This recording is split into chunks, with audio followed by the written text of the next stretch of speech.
देखिए, इतिहास में ना कुछ लोग ऐसे होते हैं जिनका असर सदियों तक रहता है, जिन्होंने सिर्फ साम्राज्य ही नहीं बनाए बल्कि दुनिया के सोचने का तरीका तक बदल दिया।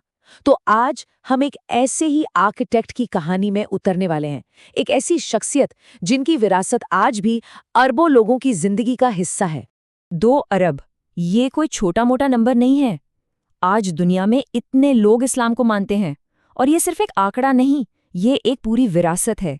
और पता है, इस बहुत बड़ी विरासत की जो शुरुआती नींव थी, वो एक ही लीडर ने रखी थी, एक असाधारण लीडर ने। तो सवाल यही है कि आखिर ये सब हुआ कैसे?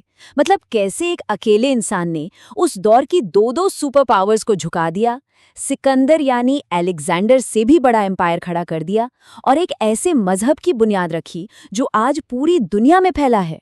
चलिए आज इसी कहानी और उस इंसान के बारे में जानते हैं। अच्छा, उस लीडर को समझने से पहले ना हमें उस इंसान को समझना होगा। उनकी कहानी शुरू होती है मक्का के रेगिस्तान से, जहां उनकी पर्सनैलिटी को दो बहुत मजबूत ताकतों ने मिलकर बनाया था। उनकी पर्सनैलिटी में ना एक बहुत ही दिलचस्प कॉम्बिनेशन था। ये उन्हें अपने माता पिता से विरासत में मिला था। देखिए, उनके पिता थे बनु अदी कबीले से, जो कुरैश के सबसे माहिर डिप्लोमैट्स में से एक थे, तो वहां से उन्हें मिली डिप्लोमेसी की कला। और उनकी माँ थी बनु मखजूम कबीले से, जो मक्का के सबसे बड़े वॉरियर्स माने जाते थे। तो माँ से मिला एक योद्धा का जज्बा, और वो कभी ना हारने वाला एटीट्यूड। अब सोचिए, डिप्लोमेसी और वॉरियर वाला जज्बा, ये दोनों चीजें जब एक इंसान में मिली तो क्या शख्सियत बनी होगी। वो कमाल के डिबेटर तो थे ही, साथ में बहुत तगड़े पहलवान भी थे, और उनका स्वभाव एकदम मजबूत, और उनकी फिजिकल प्रेजेंस वो भी कुछ कम नहीं थी। लगभग 6 फुट 7 इंच की हाइट। कहते हैं कि जब वो भीड़ में चलते थे ना, तो ऐसा लगता था जैसे कोई घोड़े पर बैठा हो। लेकिन कहानी में एक बहुत बड़ा ट्विस्ट आना अभी बाकी था, एक ऐसा मोड़ जिसने इतिहास में उनकी जगह पक्की कर दी।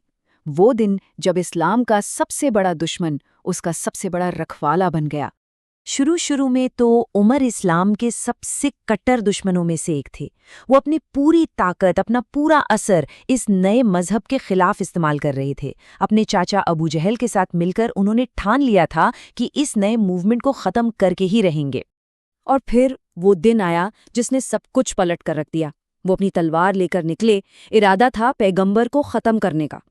लेकिन रास्ते में पता चला कि उनकी अपनी बहन और जीजा ने इस्लाम अपना लिया है। अब तो गुस्सा और बढ़ गया, वो सीधा उनके घर पहुंच गए।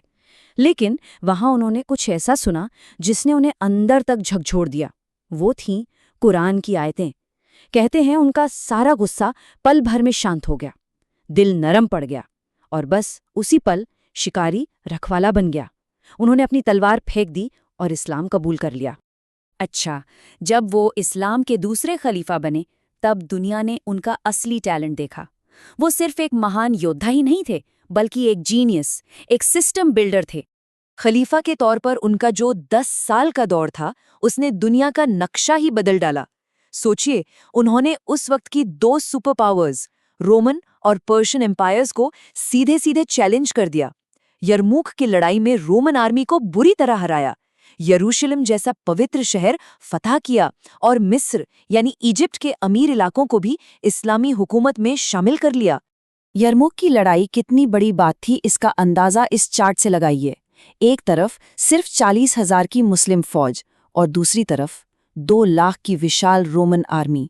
ये सिर्फ एक जीत नहीं थी, ये एक ऐसा बड़ा उलटफेर था जिसने पूरी दुनिया को बता दिया कि इतिहास में एक नई ताकत, एक नई शक्ति आ चुकी है।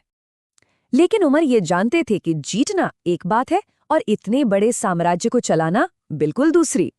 और यहीं पर उनका वो सिस्टम बिल्डर वाला दिमाग काम आया। उन्होंने एक ऐसा एडमिनिस्ट्रेटिव सिस्टम बनाया जो उस जमाने के हिसाब से बिल्कुल रेवोल्यूशनरी था।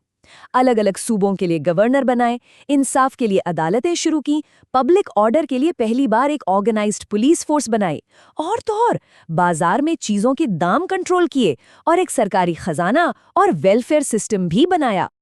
अब बात करते हैं उनके दौर के सबसे कंट्रोवर्शियल और शायद सबसे जरूरी फैसले की। एक ऐसा फैसला जिसने उनके अपने लोगों को भी चौंका दिया था। इस फैसले के पीछे उनकी सोच क्या थी, वो इस एक लाइन में साफ हो जाती है। मैं चाहता हूं कि सभी मुसलमान ये जान लें कि जीत केवल अल्लाह से मिलती है, किसी एक व्यक्ति से नहीं। उनका मानना था कि जीत किसी इंसान की वजह से नहीं बल्कि ऊपर वाले में भरोसे की वजह से मिलती है, और इस सिद्धांत का बहुत जल्द एक बड़ा टेस्ट होने वाला था।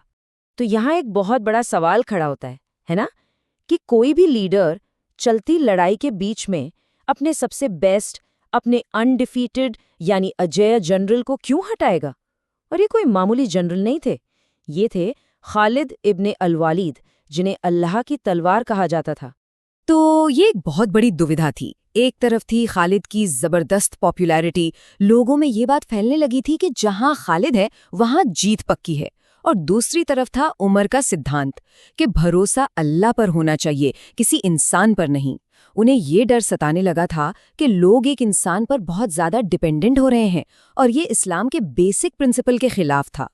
और इसके बाद जो हुआ ना, वो शायद इस पूरी कहानी का सबसे कमाल का हिस्सा है। खालिद, जिनके पास पूरी आर्मी का सपोर्ट था, जो चाहते तो आसानी से बगावत कर सकते थे, उन्होंने खलीफा का हुक्म चुपचाप मान लिया। उन्होंने अपनी पर्सनल ईगो और शान से ऊपर एम्पायर की यूनिटी को रखा। इतिहास में ऐसा बहुत कम देखने को मिलता है, सच में।